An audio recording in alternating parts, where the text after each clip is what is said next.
Kogilu layout ವಲಸಿಗರಿಗೆ ನಾಳೆಯೇ ಮನೆ ಭಾಗ್ಯ. ಸರ್ಕಾರದ ವಿರುದ್ಧ ಉದ್ಯಮಿ ಮೋಹನ್ ದಾಸ್ ಪೈ ಕಿಡಿ. ಪೊಲೀಸರಿಗೆ ಸ್ವಾಮೀಜಿಯಿಂದ ಕಪಾಳ ಮೋಕ್ಷ. ಗುರುರಾಯರ ದರ್ಶನಕ್ಕೆ ಮುಗಿಬಿದ್ದ ಭಕ್ತ ಸಮೂಹ. ಧರ್ಮಸ್ಥಳದ ಶ್ರೀ ಮಂಜುನಾಥನ ಸನ್ನಿಧಿಯಲ್ಲೂ ಹೊಸ ವರ್ಷದ ಸಂಭ್ರಮ. ಹಳೇ ವರ್ಷ ಹೋಗಿ ಹೊಸ ವರ್ಷ. ನ್ಯೂ ಇಯರ್ನಲ್ಲಿ ಮೋಜು ಮಸ್ತಿ, ಪಾರ್ಟಿ ನಶೆಯಲ್ಲಿ ತೇಲಾಡಿದ ಯುವತಿಯರು. ನ್ಯೂ ಇಯರ್ ಸಂಭ್ರಮದಲ್ಲಿ ಇದ್ದವರಿಗೆ ಖಕ್ಕಿ ಶಾಕ್. ಬ್ರಿಗೇಡ್ ರೋಡ್ನಲ್ಲಿ ನಿನ್ನೆ ಎಷ್ಟು ಜನ ಸೇರಿದ್ರು? ಗೃಹ ಸಚಿವ ಪರಮೇಶ್ವರ್ ಹೇಳಿದ್ದೇನು? ಈ ಎಲ್ಲ ಮಾಹಿತಿಗಳನ್ನ ನೋಡ್ತಾ ಹೋಗೋಣ ಕರ್ನಾಟಕ ಟಾಪ್ 20ಯಲ್ಲಿ. ಕೋಗಿಲು ಲೇಔಟ್ನಲ್ಲಿ ಅಕ್ರಮವಾಸಿಗಳ ಮನೆ ತೆರವು ಪ್ರಕರಣ ಸಂಬಂಧ 200ಕ್ಕೂ ಹೆಚ್ಚು ಅಕ್ರಮವಾಸಿಗಳ ದಾಖಲಾತಿಗಳನ್ನು ಪರಿಶೀಲನೆ ಮಾಡಲಾಗ್ತಿದೆ. ಕೋಗಿಲು ಲೇಔಟ್ನಲ್ಲಿರುವ ನಿವಾಸಿಗಳ ಬಳಿ ಇರುವ ದಾಖಲಾತಿಗಳು ಅಸಲಿನಾ ನಕಲಿನಾ ಅಂತ ಜಿಬಿಎ ಮತ್ತು ಜಿಲ್ಲಾಡಳಿತ ಪರಿಶೀಲನೆಗೆ ಇಳಿದಿದೆ. ಅಲ್ಲದೆ ರಾಜೀವ್ ಗಾಂಧಿ ವಸತಿ ಯೋಜನೆ ಅಧಿಕಾರಿಗಳು ಕೂಡ ದಾಖಲಾತಿ ಸಂಗ್ರಹ ಮಾಡಲಿದ್ದಾರೆ. 3 ಇಲಾಖೆ ಅಧಿಕಾರಿಗಳು ಪರಿಶೀಲನೆ ಬಳಿಕ ಮನೆ ನೀಡುವ ಪ್ರಕ್ರಿಯೆಗೆ ದಾಖಲಾತಿ ಸಂಗ್ರಹ ಮಾಡಲಾಗುತ್ತೆ. ಎಲ್ಲಾ ಪ್ರಕ್ರಿಯೆಗಳು ಮುಗಿದ ಬಳಿಕ ಸರ್ಕಾರಕ್ಕೆ ವರದಿಯನ್ನು ಸಲ್ಲಿಕೆ ಮಾಡಲಾಗುತ್ತೆ. ಈ ವೇಳೆ ಸ್ಥಳಕ್ಕೆ ಬೆಂಗಳೂರು ನಗರ ಜಿಲ್ಲಾಧಿಕಾರಿ ಜಗದೀಶ್ ಭೇಟಿ ಕೊಟ್ಟು ಪರಿಶೀಲನೆಯನ್ನ ಮಾಡಿದ್ರು.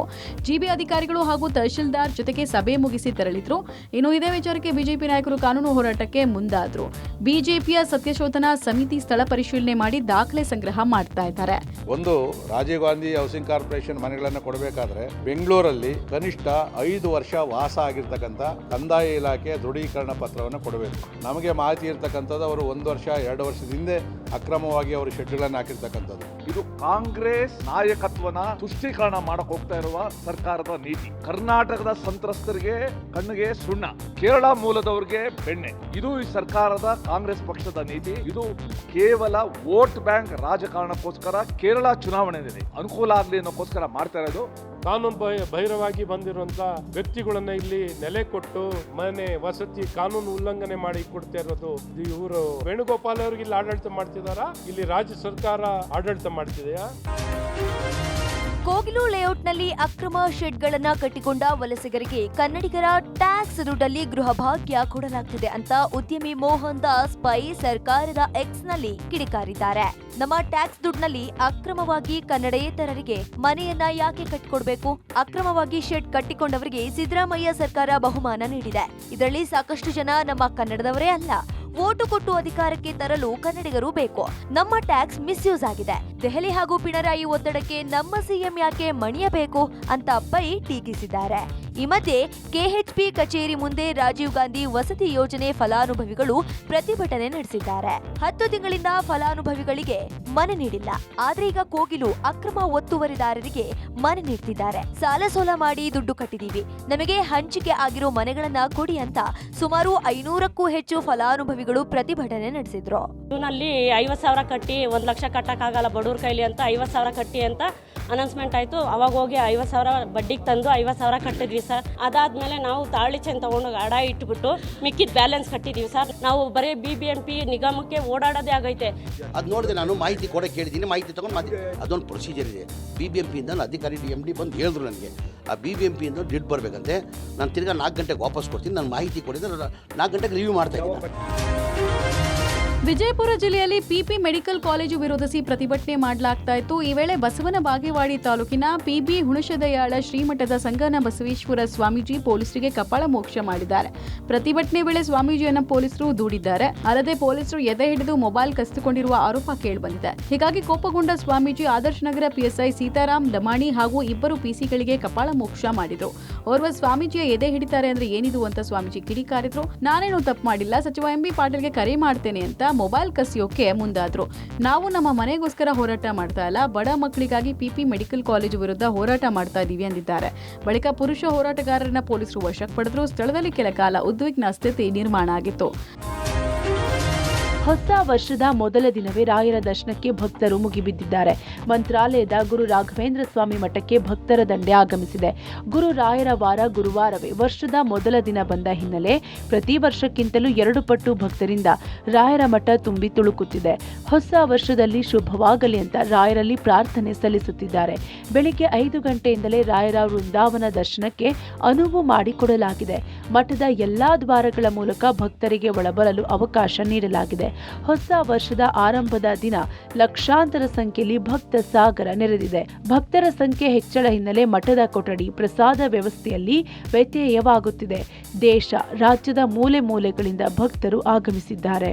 ರಾಯರ ಸನ್ನಿಧಿ ಮಂತ್ರಾಲಯ ಮಠದ ಪ್ರಾಂಗಣದಲ್ಲಿರುವಂಥದ್ದು. ಇವತ್ತು ಗುರುರಾಯರ ವಾರ ಗುರುವಾರ, ವರ್ಷದ ಮೊದಲನೇ ದಿನವೇ ಗುರುವಾರ ಕೂಡ ಆಗಿರೋದ್ರಿಂದ ಮಂತ್ರಾಲಯಕ್ಕೆ ಲಕ್ಷಾಂತರ ಸಂಖ್ಯೆಯಲ್ಲಿ ಭಕ್ತರು ಆಗಮಿಸಿರುವುದನ್ನ ನಾವು ನಿಮಗೆ ಇಲ್ಲಿ ತೋರಿಸ್ತಾ ಇದ್ದೀವಿ. ಭಕ್ತರ ಸಂಖ್ಯೆ ದಿನದಿಂದ ದಿನಕ್ಕೆ ಹೆಚ್ಚಾಗ್ತಾ ಇದೆ. ಆದರೆ ಇವತ್ತು ಹೊಸ ವರ್ಷದ ಮೊದಲನೇ ದಿನ, ಅದು ಗುರುವಾರ ಆಗಿರೋದ್ರಿಂದ ಇಷ್ಟು ಸಂಖ್ಯೆಯ ಭಕ್ತರು ಮಂತ್ರಾಲಯದಲ್ಲಿ ನೆರೆದಿರುವಂಥದ್ದು.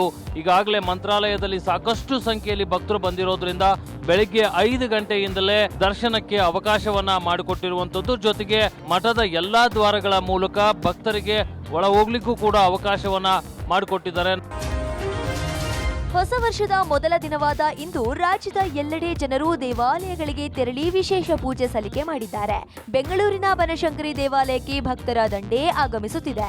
ಬೆಳಗ್ಗೆ 4 ಗಂಟೆಯಿಂದಲೇ ಭಕ್ತರು ಆಗಮಿಸಿ ದೇವರ ದರ್ಶನ ಪಡೆಯುತ್ತಿದ್ದಾರೆ. ವಿಶೇಷ ಪೂಜಾ ಕೈಂಕರ್ಯ ನೆರವೇರಿಸುತ್ತಿದ್ದಾರೆ. ಇನ್ನು ಬೆಂಗಳೂರಿನ ಟಿಟಿಡಿ ದೇವಸ್ಥಾನದಲ್ಲೂ ಹೆಚ್ಚಿನ ಸಂಖ್ಯೆಯಲ್ಲಿ ಭಕ್ತರು ಆಗಮಿಸಿ ಪೂಜೆ ಸಲ್ಲಿಸುತ್ತಿದ್ದಾರೆ. ಇನ್ನು ಮೈಸೂರಿನ ಚಾಮುಂಡಿ ಬೆಟ್ಟಕ್ಕೆ ಅಪಾರ ಸಂಖ್ಯೆಯ ಭಕ್ತರು ಬಂದಿದ್ದಾರೆ. ಹೊಸ ವರ್ಷದ ಮೊದಲ ದಿನ ತಾಯಿ ಚಾಮುಂಡಿ ದರ್ಶನ ಮಾಡಿದ್ರೆ ಒಳಿತಾಗುತ್ತದೆ ಎಂಬುದು ನಂಬಿಕೆ.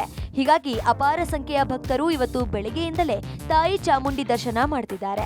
ನಟ ದರ್ಶನ್ ಪತ್ನಿ ವಿಜಯಲಕ್ಷ್ಮಿ ಕೂಡ ಚಾಮುಂಡಿ ಬೆಟ್ಟಕ್ಕೆ ತೆರಳಿ ದೇವರ ದರ್ಶನ ಪಡೆದಿದ್ದಾರೆ. ಇತ್ತ ಕಲಬುರಗಿಯ ಶ್ರೀ ಶರಣಬಸವೇಶ್ವರರ ದೇವಸ್ಥಾನಕ್ಕೆ ಭಕ್ತರ ದಂಡು ಆಗಮಿಸಿದ್ದು ಶರಣನ ದರ್ಶನ ಪಡೆದು ಹೊಸ ವರ್ಷವನ್ನ ಕಲಬುರಗಿಯ ಜನ ಆಚರಿಸಿದ್ದಾರೆ. ಬೆಳಗ್ಗೆ 6 ಗಂಟೆಯಿಂದಲೇ ದೇವಸ್ಥಾನದ ಎದುರಿಗೆ ಸರದಿ ಸಾಲಿನಲ್ಲಿ ನಿಂತು ಶರಣರ ದರ್ಶನವನ್ನ ಭಕ್ತರು ಪಡೆದಿದ್ದಾರೆ. 2026ರ ಹೊಸ ವರ್ಷಾಚರಣೆ ಹಿನ್ನೆಲೆಯಲ್ಲಿ ಶ್ರೀ ಕ್ಷೇತ್ರ ಧರ್ಮಸ್ಥಳ ಹೂವಿನ ಅಲಂಕಾರದಿಂದ ಸಿಂಗಾರಗೊಂಡಿದೆ. ಮಂಜುನಾಥ ಸ್ವಾಮಿಯ ಸನ್ನಿಧಾನ ವಿವಿಧ ಬಗೆಯ ಹೂವಿನಿಂದ ಅಲಂಕೃತಗೊಂಡಿದೆ. ಪ್ರತಿ ವರ್ಷ ಹೊಸ ವರ್ಷಕ್ಕೆ ಹರಕೆಯ ರೂಪದಲ್ಲಿ ಬೆಂಗಳೂರಿನ ಭಕ್ತರಿಂದ ಅಲಂಕಾರ ಸೇವೆ ನಡೆಯುತ್ತಿದ್ದು, ಈ ಬಾರಿಯೂ ಬೆಂಗಳೂರಿನ ಗೋಪಾಲ್ ರಾವ್ ಹಾಗೂ ಆನಂದ್ ರಾವ್ ಬಳಗದವರಿಂದ ಹೂವಿನ ಸೇವೆ ಸಲ್ಲಿಸಲಾಗಿದೆ. ದೇವಸ್ಥಾನದ ಒಳಾಂಗಣ, ಹೊರಾಂಗಣ, ಬೀಡು ಹೆಗ್ಗಡೆಯವರ ನಿವಾಸ ಹಾಗೂ ಕಟ್ಟಡಗಳನ್ನು ವಿವಿಧ ಬಗೆಯ ಹೂಗಳನ್ನ ಹಾಗೂ ಎಲೆಗಳನ್ನ ಬಳಸಿ ಆಕರ್ಷಕವಾಗಿ ವಿನ್ಯಾಸಗೊಳಿಸಲಾಗಿದ್ದು ಭಕ್ತರ ಕಣ್ಮನ ಸೆಳೆಯುತ್ತಿದೆ. ಹಳದಿ ಸೇವಂತಿಗೆ, ಬಿಳಿ ಸೇವಂತಿಗೆ, ಕೆಂಪು ಸೇವಂತಿಗೆ, ಗುಲಾಬಿ ಬಟನ್, ರೋಸ್ ಪೆಟಲ್ಸ್, ಸುಗಂಧರಾಜ ಮೊದಲಾದ ಹೂಗಳಿಂದ ಅಲಂಕಾರ ಮಾಡಲಾಗಿದೆ. ಅಲ್ಲದೆ ಸೇಬು, ಮೂಸಂಬಿ ಮತ್ತು ಕಿತ್ತಳೆ ಮೊದಲಾದ ಹಣ್ಣುಗಳನ್ನು ಬಳಸಿ ಅಲಂಕಾರ ಮಾಡಲಾಗಿದೆ. ಕಳೆದ 4 ದಿನಗಳಿಂದ 150 ಸ್ವಯಂ ಸೇವಕರು ಅಲಂಕಾರ ಕೆಲಸ ಮಾಡಿದ್ದಾರೆ. ಹಳೆ ವರ್ಷ ಹೋಗಿ ಹೊಸ ವರ್ಷ ಬಂದೇ ಬಿಡ್ತು. 2025ಕ್ಕೆ ಗುಡ್ ಬೈ ಹೇಳಿ 2026ರ ಹೊಸ ವರ್ಷವನ್ನ ಸಿಕ್ಕಾಬಟ್ಟೆ ಗ್ರ್ಯಾಂಡ್ ಆಗಿಯೇ ಸ್ವಾಗತ ಮಾಡಿಕೊಳ್ಳಲಾಗಿದೆ. ರಾಜ್ಯ ರಾಜಧಾನಿ ಬೆಂಗಳೂರಿನಲ್ಲಿ ನ್ಯೂ ಇಯರ್ ಸೆಲೆಬ್ರೇಷನ್ ಅದ್ದೂರಿಯಾಗಿಯೇ ಆಚರಿಸಿದ್ರು. ಪಾರ್ಟಿ ಹಾಟ್ಸ್ಪಾಟ್ಗಳಾದ MG road, Brigade road, Church Street, Koramangala, ಇಂದಿರಾನಗರದಲ್ಲಿ ಸಂಭ್ರಮಾಚರಣೆಯ ಸದ್ದು ಜೋರಾಗೇ ಇತ್ತು. ಸೂರ್ಯ ಸರಿದು ಚಂದ್ರ ಎಂಟ್ರಿ ಆಗ್ತಿದ್ದಂತೆ ಪಾರ್ಟಿ ಮೂಡ್ ಮತ್ತಷ್ಟು ರಂಗಾಗಿತ್ತು. ವಿವಿಧ ಮೂಲೆಗಳಿಂದ ಯುವಕ ಯುವತಿಯರು, ಮಹಿಳೆಯರು, ಮಕ್ಕಳು ಪಾರ್ಟಿ ಸಂಭ್ರಮದಲ್ಲಿ ಮಿಂದೆದ್ದಿದ್ದಾರೆ. ಮಧ್ಯರಾತ್ರಿ 12 ಗಂಟೆ ಆಗ್ತಿದ್ದಂತೆ ಶಿಲ್ಲೆ ಚಪ್ಪಾಳೆ ಹೊಡೆದು ಪಟಾಕಿ ಸಿಡಿಸುವ ಮೂಲಕ ಹೊಸ ವರ್ಷವನ್ನ ಸಂಭ್ರಮದಿಂದ ಬರಮಾಡಿಕೊಂಡ್ರು. ಖುಷಿಯ ಅಲೆಯ ಜೊತೆಗೆ ನಶೆಯಲ್ಲಿ ತೇಲಾಡಿ ನ್ಯೂ ಇಯರ್ ವಿಶ್ ಮಾಡಿದ್ರು. ಜೋಶ್, ಖುಷ್, ಮೋಜು ಮಸ್ತಿ ಒಂದೆಡೆಯಾದ್ರೆ ನ್ಯೂ ಇಯರ್ ಖುಷಿಗೆ ಕಂಠಪೂರ್ತಿ ಕುಡಿದು ತೇಲಾಡುತ್ತಿದ್ದವರು ಕಮ್ಮಿ ಇರಲಿಲ್ಲ. ಬ್ಯಾಲೆನ್ಸ್ ಸಿಗದಷ್ಟರ ಮಟ್ಟಿಗೆ ಕುಡಿದು ಯುವಕ ಯುವತಿಯರು ವಾಲಾಡುತ್ತಿದ್ರು. ಮೇಯೋ ಹಾಲ್ ಬಸ್ ನಿಲ್ದಾಣದ ಬಳಿ ಕುಡಿದ ಮತ್ತಿನಲ್ಲಿದ್ದ ಯುವತಿ ಪ್ರಜ್ಞಾಹೀನವಾಗಿ ಬಿದ್ದಿದ್ರು. ಇನ್ನೊಂದ್ ಕಡೆ ನಿಲ್ಲೋದಕ್ಕೂ ಕಷ್ಟಪಡ್ತಿದ್ದ ಯುವತಿಗೆ ಸ್ನೇಹಿತೆಯರೇ ಆಸರಿಯಾಗಿದ್ರು. ಇನ್ನು ಫುಲ್ ಟೈಟ್ ಆಗಿದ್ದ ಯುವತಿಯನ್ನ ಮಹಿಳಾ ಪೊಲೀಸ್ ಸಿಬ್ಬಂದಿ ರಕ್ಷಣೆ ಮಾಡಿದ್ರು. ಇನ್ನು ಕೋರಮಂಗಲದಲ್ಲಂತೂ ಕೇಳುವಂತೆ ಇಲ್ಲ. ಪಬ್ನಿಂದ ಹೊರಬಂದ ಒಬ್ಬರು ನಶೆಯ ಅಲೆಯಲ್ಲಿ ತೇಲುತ್ತಾ ವಾಲುತ್ತಾ ಬರ್ತಿದ್ರು. ಕಂಟ್ರೋಲ್ ತಪ್ಪಿದ ಯುವಕ ಕೆಳಗೆ ಬಿದ್ದ ದೃಶ್ಯಗಳು ಸೆರೆಯಾಗಿದೆ. ಇದೇ ಕೋರಮಂಗಲದಲ್ಲಿ ಫುಲ್ ಟೈಟ್ ಆಗಿದ್ದ ಯುವಕ ಫುಟ್ಪಾತ್ ಮೇಲೆ ಮಲಗಿದ್ದ. ಕೆಲವರು ನಡೆಯಲಾಗದೆ ಕೈನಲ್ಲಿ ಚಪ್ಪಲಿ ಹಿಡಿದುಕೊಂಡು ಹೆಜ್ಜೆ ಹಾಕಿದ್ರು. ಇನ್ನು ಪಾರ್ಟಿ ಕಿಕ್ನಲ್ಲಿದ್ದ ಕೆಲ ಯುವಕರು ಕಿರಿಕ್ ಮಾಡಿಕೊಂಡಿದ್ದಾರೆ. ಪುಂಡರು ಪುಂಡಾಟ ಮಾಡಿದ್ದಲ್ಲದೆ ಮಹಿಳೆಯರು ಮಹಿಳಾ ಪೊಲೀಸ್ ಸಿಬ್ಬಂದಿ ಜೊತೆ ದುರ್ವರ್ತನೆ ತೋರಿದ್ದಾರೆ. ಘಟನೆ ಸಂಬಂಧ 3 ಯುವಕರನ್ನ ಸಿಸಿಬಿ ಪೊಲೀಸರು ವಶಕ್ಕೆ ಪಡೆದು ವಿಚಾರಣೆ ಮಾಡಿದ್ದಾರೆ. ಇತ್ತ ಚರ್ಚ್ ಸ್ಟ್ರೀಟ್ನ ಪಬ್ನಲ್ಲಿ ಮಹಿಳಾ ಸಿಬ್ಬಂದಿ ಜೊತೆ ಯುವಕರು ಗಲಾಟೆ ಮಾಡಿಕೊಂಡಿದ್ದಾರೆ. ಕೂಡಲೇ ಎಂಟ್ರಿ ಕೊಟ್ಟ ಪೊಲೀಸರು ಕಿರಿಕ್ ಮಾಡಿದ್ದ ಯುವಕರನ್ನ ಹೊರಗೆ ಕಳಿಸಿದ್ದಾರೆ. ಫುಲ್ ರಶ್ ಇದ್ದ ಕಾರಣ ಚರ್ಚ್ ಸ್ಟ್ರೀಟ್ನಲ್ಲಿ ಯುವತಿಯನ್ನ ಅಸಭ್ಯವಾಗಿ ಸ್ಪರ್ಶಿಸಿ ಯುವಕ ಎಸ್ಕೇಪ್ ಆಗಿದ್ದಾನೆ. ಅತ್ತ ಕಾರ್ಪೊರೇಷನ್ ಬಳಿ ಎಣ್ಣೆ ಮತ್ತಿನಲ್ಲಿ 2 ಗುಂಪುಗಳ ನಡುವೆ ಗಲಾಟೆಯಾಗಿದೆ. ಕ್ಯಾಬ್ಗೆ ಮತ್ತೊಂದು ಕಾರು ಟಚ್ ಆಗಿದ್ದಕ್ಕೆ ಚಾಲಕ ಪ್ರಶ್ನೆ ಮಾಡಿದ್ದ. ಇಷ್ಟಕ್ಕೆ ಸಿಟ್ಟಿಗೆದ್ದ ಯುವಕರು ಕ್ಯಾಬ್ ಚಾಲಕನನ್ನ ನೆಲಕ್ಕೆ ಉರುಳಿಸಿ 10ಕ್ಕೂ ಹೆಚ್ಚು ಯುವಕರು ಅವಾಚ್ಯ ಅವಾಚ್ಯ ಶಬ್ದಗಳಿಂದ ನಿಂದಿಸಿ ಹಿಗ್ಗಾಮುಗ್ಗಾ ಥಳಿಸಿದ್ದಾರೆ. ಬೆಂಗಳೂರು ಗ್ರಾಮಾಂತರ ಜಿಲ್ಲೆಯ ದೊಡ್ಡಬಳ್ಳಾಪುರದಲ್ಲಿ ಹೊಸ ವರ್ಷದ ಸಂಭ್ರಮದಲ್ಲಿದ್ದವರಿಗೆ ಪೊಲೀಸರು ಶಾಕ್ ಕೊಟ್ಟಿದ್ದಾರೆ. ಅನುಮತಿ ಇಲ್ಲದೆ ಪಾರ್ಟಿ ನಡೆಸುತ್ತಿದ್ದ ರೆಸಾರ್ಟ್ ಮೇಲೆ ಪೊಲೀಸರು ದಾಳಿ ನಡೆಸಿದ್ದಾರೆ. ದೊಡ್ಡಬಳ್ಳಾಪುರದ ಹೆಗ್ಗಡ್ಡಿಹಳ್ಳಿ ಬಳಿಯ ಈಚೀಸ್ ರೆಸಾರ್ಟ್ನಲ್ಲಿ ಪಾರ್ಟಿ ನಡೆಯುತ್ತಿತ್ತು. ದೊಡ್ಡಬಳ್ಳಾಪುರ ಗ್ರಾಮಾಂತರ ಸಿಪಿಐ ಸಾದಿಕ್ ಪಾಷಾ ಹಾಗೂ ಪೊಲೀಸರು ದಾಳಿ ಮಾಡಿದ್ದಾರೆ. 40 ಮಂದಿ ಯುವಕರಿದ್ದ ಪಾರ್ಟಿ ಆಯೋಜನೆ ಮಾಡಲಾಗಿತ್ತು. ದಾಳಿ ವೇಳೆ ಸಾಕಷ್ಟು ಮದ್ಯ ವಶಕ್ಕೆ ಪಡೆಯಲಾಗಿದೆ. ಮದ್ಯದ ಬಾಟಲಿ, ಸೌಂಡ್ ಬಾಕ್ಸ್ ಅನ್ನ ಪೊಲೀಸರು ವಶಕ್ಕೆ ಪಡೆದಿದ್ದಾರೆ. ಇನ್ನು ಖಾಸಗಿ ರೆಸಾರ್ಟ್ ಮಾಲೀಕನ ಮೇಲೆ ದೊಡ್ಡಬಳ್ಳಾಪುರ ಗ್ರಾಮಾಂತರ ಪೊಲೀಸ್ ಠಾಣೆಯಲ್ಲಿ ಪ್ರಕರಣ ದಾಖಲಾಗಿದೆ. ಬೆಂಗಳೂರಿನ ಬ್ರಿಗೇಡ್ ರೋಡ್ನಲ್ಲಿ ನಿನ್ನೆಯ ಪಾರ್ಟಿಯಲ್ಲಿ 7 ರಿಂದ 8 ಲಕ್ಷ ಜನರು ಸೇರಿದ್ರು ಎಂದು ಗೃಹ ಸಚಿವ ಪರಮೇಶ್ವರ್ ಹೇಳಿದ್ದಾರೆ. ಜವಾಬ್ದಾರಿಯಿಂದಲೇ ಹೊಸ ವರ್ಷ ಆಚರಣೆ ಮಾಡಿದ್ದಾರೆ. ಯಾವುದೇ ಅಹಿತಕರ ಘಟನೆ ನಡೆದಿಲ್ಲ. 20,000 ಪೊಲೀಸ್ ಸಿಬ್ಬಂದಿ ನಿಯೋಜನೆ ಮಾಡಲಾಗಿತ್ತು. ಹೊಸ ವರ್ಷ ಆಚರಣೆ ಸಕ್ಸಸ್ ಆಗಿದೆ ಎಂದರು. ಇನ್ನು ಹೊಸ ವರ್ಷ ಸಂಭ್ರಮಾಚರಣೆ ಹಿನ್ನೆಲೆ ನಮ್ಮ ಮೆಟ್ರೋ ಸಂಚಾರ ಸಮಯ ವಿಸ್ತರಣೆಯಾಗಿತ್ತು. ನಿನ್ನೆ ಒಂದೇ ದಿನ 8,93,903 ಪ್ರಯಾಣಿಕರು ಟ್ರಾವೆಲ್ ಮಾಡಿದ್ದು, ಬೆಳಿಗ್ಗೆ 5 ಗಂಟೆಯಿಂದ ಮಧ್ಯರಾತ್ರಿ 3 ರಿಂದ 10ರವರೆಗೆ ಹಸಿರು, ನೇರಳೆ, ಹಳದಿ ಮಾರ್ಗದಲ್ಲಿ ಮೆಟ್ರೋ ಸಂಚರಿಸಿವೆ. ಈ ಮೂಲಕ ನಿನ್ನೆ ಒಂದೇ ದಿನ ಬರೋಬ್ಬರಿ 3,08 ಲಕ್ಷ ಆದಾಯ ಹರಿದು ಬಂದಿದೆ.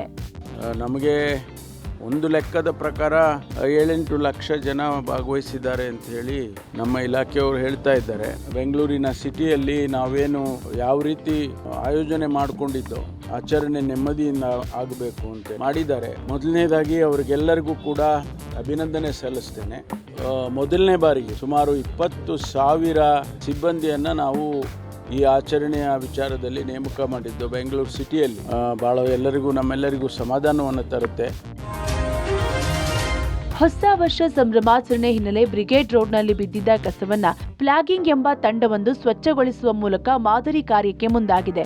ಪ್ಲಾಸ್ಟಿಕ್ ಬಾಟಲ್, ಮದ್ಯದ ಬಾಟಲಿಗಳು ಸೇರಿದಂತೆ ಸಂಭ್ರಮಾಚರಣೆ ಬಳಿಕ ರಸ್ತೆ ತುಂಬಾ ಬಿಸಾಡಿದ್ದ ಕಸವನ್ನ ಪೌರ ಕಾರ್ಮಿಕರ ಜೊತೆಗೂಡಿ ತೆಗೆಯುವ ಮೂಲಕ ಜಾಗೃತಿ ಮೂಡಿಸಿದ್ರು. ಹೊಸ ವರ್ಷಕ್ಕೆ ಹೊಸ ನಿರ್ಣಯಕ್ಕಾಗಿ ಹೊಸ ಫ್ಲಾಗ್ ಹೆಸರಿನಲ್ಲಿ ವಾಕ್, ಜಾಗ್ ಮಾಡುತ್ತಲೇ ಕಸ ಎತ್ತುವ ಮೂಲಕ ಸ್ವಚ್ಛತೆ ಜೊತೆಗೆ ಜಾಗೃತಿ ಮೂಡಿಸುವ ಕೆಲಸ ಮಾಡಿದ್ರು. ಈ ಬಗ್ಗೆ ತಂಡದ ಸದಸ್ಯ ಫ್ಲಾಗ್ ರಾಜ ಮಾತನಾಡಿ, ಜನ ರಸ್ತೆ ಬದಿ ಡಸ್ಟ್ಬಿನ್ ಇದ್ರೂ ನೆಲಕ್ಕೆ ಬಿಸಾಡುತ್ತಾರೆ. ಇದನ್ನ ಸರಿಪಡಿಸಿಕೊಳ್ಳಬೇಕು. ದೇಹದ ವ್ಯಾಯಾಮದ ಜೊತೆ ಪರಿಸರ ಸ್ವಚ್ಛತೆಗಾಗಿ ಒಟ್ಟಾಗಿ ಜಾಗೃತಿಯೊಂದಿಗೆ ಸ್ವಚ್ಛತೆ ಮೂಡಿಸುತ್ತಿರುವುದಾಗಿ ಹೇಳಿದ್ರು. ಇದನ್ನ ಪ್ಲಾಗಿಂಗ್ ಅಂತೀವಿ. The beauty of plogging is walk ಅಥವಾ ಜಾಗ್ ಮಾಡ್ತಾ ಕಸನ್ ಪಿಕ್ ಮಾಡೋದು. So that is picking up litter on the go. ಇದರಲ್ಲಿ ಪ್ಲಸ್ ಪಾಯಿಂಟ್ ಏನಂದ್ರೆ 1 you are burning your calories because it's a fitness trend. Second ಏನಂದ್ರೆ you are also creating awareness. So ನಮ್ಮ ಜವಾಬ್ದಾರಿ ಏನಂದ್ರೆ ನಮ್ಮ ಕಸವನ್ನು ಕರೆಕ್ಟಾಗಿ ಸೆಗ್ರಿಗೇಟ್ ಮಾಡಿ ನಾಟ್ ಟು ಲಿಟರ್ ಅನ್ನೋ ಮೆಸೇಜ್ ಕಮ್ಯುನಿಕೇಟ್ ಮಾಡಬೇಕು ಅಂತ ಎವ್ರಿ ಇಯರ್ ನಾವು ಇಲ್ಲಿ ಮಾಡ್ತೀವಿ. So this year also we are joining along with BBMP authorities, that is GBA, and picking up the trash. First thing is at least keep your planet clean. ಪ್ಲಾನೆಟ್ನ ಕ್ಲೀನಾಗಿ ಇಟ್ಕೊಳ್ಳಿ. First ದಿನ ಅದಕ್ಕೆ ನಾವು ಮಾಡೋದು. ಸೊ ದಟ್ ಈ ದಿನ we start with giving back to our planet. But ಈ ಥರ ಬಾಟಲ್ಸ್ ಎಲ್ಲ ಇದ್ದರೆ ಸೆಗ್ರಿಗೇಟ್ ಮಾಡಿ, ಬಾಟಲ್ ಸೆಪ್ರೇಟ್, ಕಪ್ ಸೆಪ್ರೇಟು ಆ ಥರ ಸೆಗ್ರಿಗೇಟ್ ಮಾಡಿ ಇಡ್ತೀವಿ sir. That is what we do.